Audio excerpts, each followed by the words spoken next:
Nous allons évoquer ce soir au niveau de Regard Croisé l'Algérie où le nouveau président a fait une offre de dialogue au Irak. On parlera aussi du Bénin, la restitution des œuvres d'art par la France, encore un an de patience. On ira au Mali, l'ancien président Amadou Toumani Touré est de retour à Bamako et le Togo, la recomposition de la Cour constitutionnelle. On va évoquer les réserves de l'opposition autour du plateau ce soir pour évoquer ces sujets. Firmin Teko Agbo, journaliste et chroniqueur politique. Bonsoir Firmin.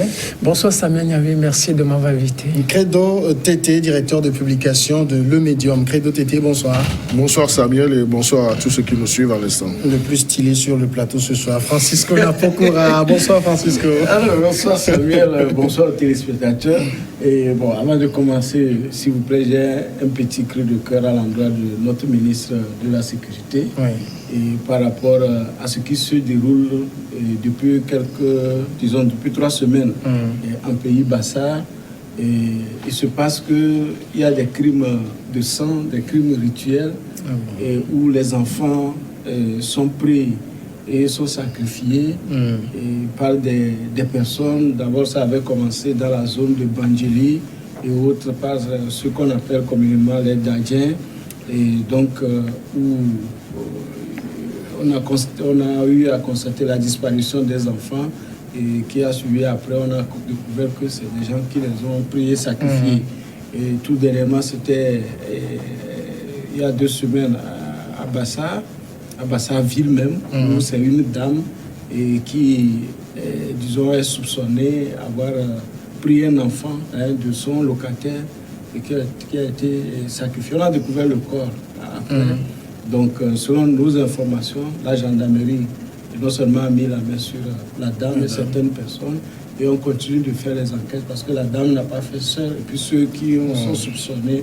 Donc, il appartient au ministre, n'est-ce pas, de la sécurité, parce que ce qui est sûr est que les populations sont en train maintenant de faire vengeance. Dans le temps, ce n'est pas comme ça, mais maintenant, même à Dimouri, lundi, je crois, lorsque par malheur, un camion et un véhicule de 9 places bus a ramassé un enfant dans la circulation, le véhicule a été brûlé systématiquement. Donc ça veut dire qu'il y a une violence qui est en train de s'installer, qu'il faut vraiment le ministre de la Sécurité et celui de la Justice et puissent vraiment réagir. D'accord, je pense que le message est allé dans les oreilles de qui de droit. Avant de commencer également cette émission, nous, New World TV, voulons publier donc cette obligation de rectification. Le 9 décembre 2019, la chaîne de télévision New World TV, comme elle a l'habitude de le faire, a organisé un débat dans l'émission Regard Croisé. Le 4e sujet de ce débat sur le Togo portait sur le thème présidentiel 2020. La HAC prévoit un débat télévisé entre les candidats. Ce débat a réuni les journalistes Ambroise Kondjo de l'hebdomadaire The Guardian, Dimas Dikodo du quotidien Forum de la Semaine et Chris Sega du journal Express Info. Au cours du débat, il est ressorti, selon les positions affichées par les invités, que la HAC n'était pas fondée juridiquement à organiser un débat entre les candidats à une élection présidentielle. Alors, dans son rôle de régulation des médias, la Haute Autorité de l'Audiovisuel et de la Communication a invité la chaîne de télévision New World TV dans une démarche pédagogique pour échanger avec elle sur l'initiative de ce débat et son fondement juridique. Au cours des échanges empreintes de courtoisie, il a été démontré que la Haute Autorité de l'Audiovisuel et de la Communication est bien fondée juridiquement donc à organiser un tel débat qui, de surcroît, ne fera qu'accroître l'ancrage démocratique du Togo. Cette initiative tire ses fondements juridiques de la loi organique de la HAC en son article 37 qui stipule, je cite, « La HAC fixe les règles concernant les conditions de production, de programmation et de diffusion des émissions relatives aux campagnes électorales que les organes publics de presse écrite, de radiodiffusion et de télévision sont tenus de produire et de programmer. » Alors, l'article se poursuit. Les prestations fournies à cet effet font objet de dispositions insérées dans les cahiers des charges. Chaque organe est tenu d'observer les obligations ou missions fixées par la HAC et insérées dans les cahiers de charges, et également du Code électoral en ses articles 75 et 166 qui stipule, article 75, tout candidat ou liste de candidats dispose pour présenter son programme aux électeurs d'un accès équitable aux moyens officiels d'information et de communication dans le respect des procédures et modalités déterminées par la Haute Autorité de l'audiovisuel et de la communication. Article 166, la HAC doit, en sus du temps d'émission dont dispose chaque candidat, organiser des débats contradictoires à la radio et à la télévision auxquels tout candidat peut participer. Et donc, au regard de tout ce qui précède, la Haute Autorité de l'audiovisuel et de la communication est bel et bien fondée à organiser un débat entre les candidats à la présidentielle dont le premier tour se tient le 22 février 2020. New World TV se réserve donc le droit, pour de plus amples compréhensions du sujet, d'inviter la HAC dans les prochains jours pour que l'initiative et son modus operandi soient plus explicité. Je donnerai encore lecture de cette obligation de rectification à la fin de cette émission. Alors, on va commencer tout de suite avec... Non, mais Samuel, on peut poser au moins notre vision. Non, mais moi, je crois... Heureusement que vous avez eu déjà rencontré la HAC et que la HAC aussi doit venir ici. Oui, bien sûr. D'ailleurs, elle a souhaité qu'on aurait pu l'associer à ce débat pour qu'elle expliquât davantage l'initiative. Donc, disons, le plateau est offert à la HAC. Et c'est normal parce que tout le monde le fait. Aujourd'hui, c'est dans toutes les civilisations, dans toutes les démocraties, les gens vont à ce débat.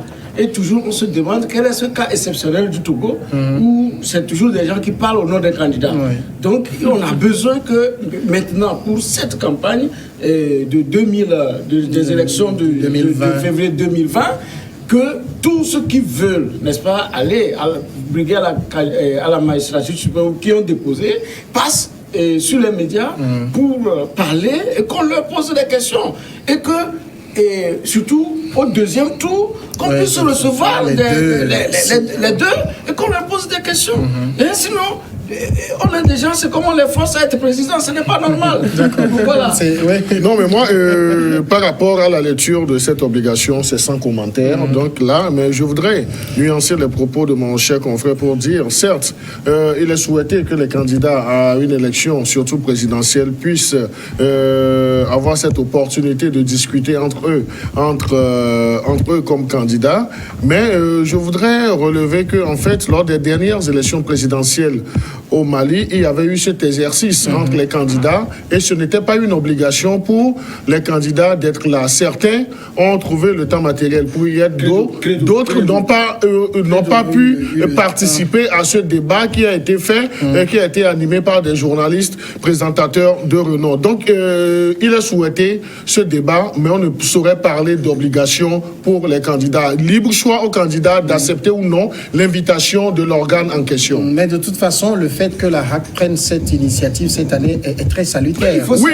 Nous saluons cette initiative de la Haute Autorité et je crois que la lecture de cette obligation nous donne une idée sur le fondement juridique sur lequel la HAC s'est basée en annonçant disons, cette éventualité de l'organisation de ce débat entre les candidats. Et nous ne pouvons que nous réjouir, nous qui nous sacrifions pour venir chaque semaine sur ce plateau, que ça soit la chaîne New World qui a été déjà, disons, identifiée. Tout ce qu'on va souhaiter... Pas véritablement. Non, tout ce qu'on va souhaiter...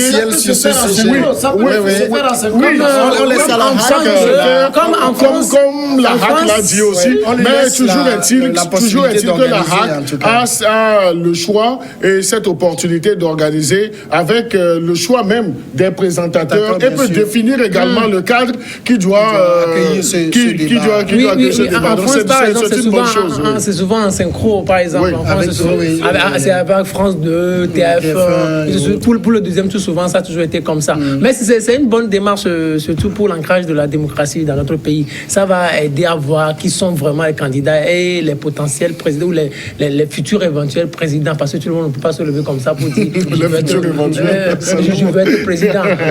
Vous voyez, on a déjà 13 candidats. Quand on voit même la liste, c'est comme les gens s'en vont juste pour s'amuser. C'est avec ça qu'on va voir de quoi vous êtes capable. Est-ce que vous maîtrisez le pays sur le plan sécuritaire, sur le plan économique, sur le plan géographique, avec des données chiffrées. Donc, c'est un bon exercice. Donc, la RAC va nous aider dans le choix des candidats. Je pense qu'avec ça, la RAC va exposer librement les candidats. C'est pas le débat ce soir. C'est pas le débat. Non, c'est pas le débat. Le sujet est intéressant. Mais c'est pas le débat. On aura le temps de revenir sur le débat par après. Francisco, ce n'est pas le débat. C'est pas le débat. Je propose qu'on referme cette page-là. Si vous permettez. Oui, on va revenir sur cela éventuellement. On va rapidement. Mais est-ce qu'il y aura un deuxième tour? Il nous reste que 3 minutes. Il nous reste que 3 minutes. On va passer de la lecture de l'obligation. C'est pourquoi nous disons sans commentaire. On va passer. Vous tenez vraiment à le dire. Vous imaginez que deux candidats qui vont deuxième tour pour aller aux élections présidentielles, pour être élu président, déjà, au cours de leur débat, la manière d'échanger, et jusqu'à la fin, qu'on les retrouve en train de se serrer la main, vous imaginez, vous allez voir demain les gens dans la rue. Non, c'est le soubassement de la démocratie et personne ne va dérober. C'est un souhait. C'est un souhait que nous souhaitons aussi. D'accord, merci. On ne pas voter, qui va boycotter, quel candidat va boycotter les médias? En tout cas, espérons qu'il y a un deuxième tour au Togo. Nous encourageons véritablement la RAC à tout faire pour que cela se tienne et qu'on mesure véritablement ces candidats. L'Algérie, 2 minutes. Avant la pause. Alors, dans son discours, après avoir été déclaré candidat, déclaré vainqueur, le nouveau président Abdelmadjid Tebboune s'est dit rassembleur, a appelé le Irak. Le Irak, c'est le mouvement populaire à venir à la table des discussions. Le nouveau président s'adresse à qui? Parce que le Irak n'a pas de visage aujourd'hui. Oui, donc, il s'adresse juste aux contestataires parce que vous savez que lorsqu'il a été élu, c'est que ce n'est pas tout le peuple algérien qui le porte dans son cœur et qu'il y a des gens encore dans la rue qui ne veulent pas de ceux-là qui ont fait l'ancien régime. Des gens veulent juste des anges qu'on envoie, que Dieu envoie les anges du ciel venir gouverner, des gens sans corruption, des gens sans tâche. Donc ce sont ces gens-là que le peuple algérien, dans sa globalité, souhaite. Mais ça va leur être difficile. Mais dans ces conditions, il faudra juste que le nouveau président soit pragmatique et rassembleur. Parce qu'il ne peut pas satisfaire tout le monde. La démocratie, c'est aussi ça. La démocratie, ce n'est pas d'arriver à satisfaire tout le monde. Non, mais il faut juste arriver à dégager une certaine majorité et de faire du forcing pour aller. La démocratie, c'est quoi? C'est la dictature de la majorité. Parce qu'aujourd'hui, nous sommes arrivés à un moment où la rue a fait perdre assez de temps. Maintenant, il faut avancer, surtout sur le plan sécuritaire, sur le plan économique, sur le plan social. Mais il faut utiliser un peu de force aussi pour essayer de calmer un certain nombre de choses. D'accord, on va aller à la pause. On revient dans quelques secondes pour continuer.